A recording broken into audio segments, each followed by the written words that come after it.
Ontario and New York's the music station, Yes FM, Florida Georgia Line, and Nelly, they're 7:15 with us, Val and Kara from Renewal House, April Sexual Assault Awareness Month.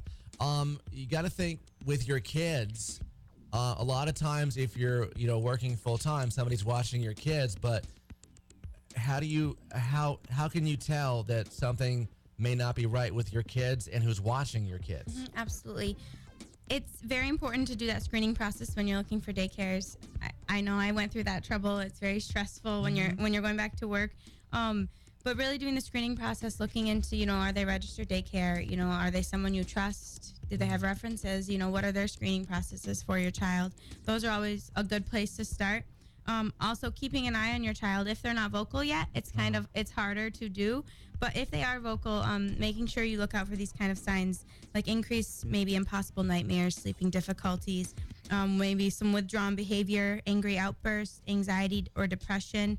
Maybe they don't want to be left alone there. Right. Sometimes can be a developmental phase, but sometimes it can, be a sign that something may be happening to them while they're there or with this person.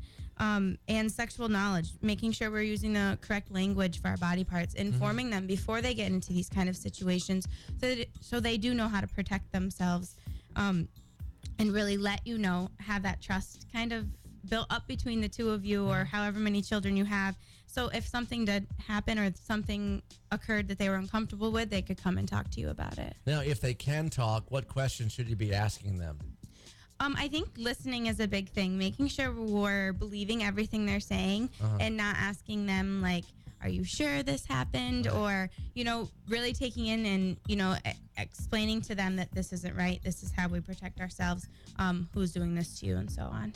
Now, should you wait for a potential issue or should you just ask them general questions to kind of see how they answer?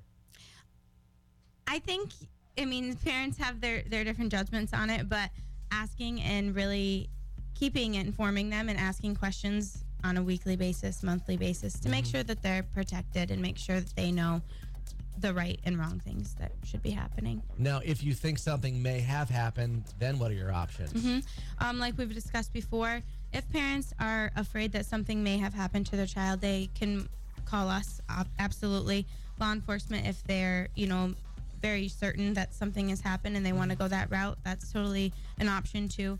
But definitely calling us, and we even do community education as early as Head Start for certain classrooms and things like that to let children know how to keep themselves safe.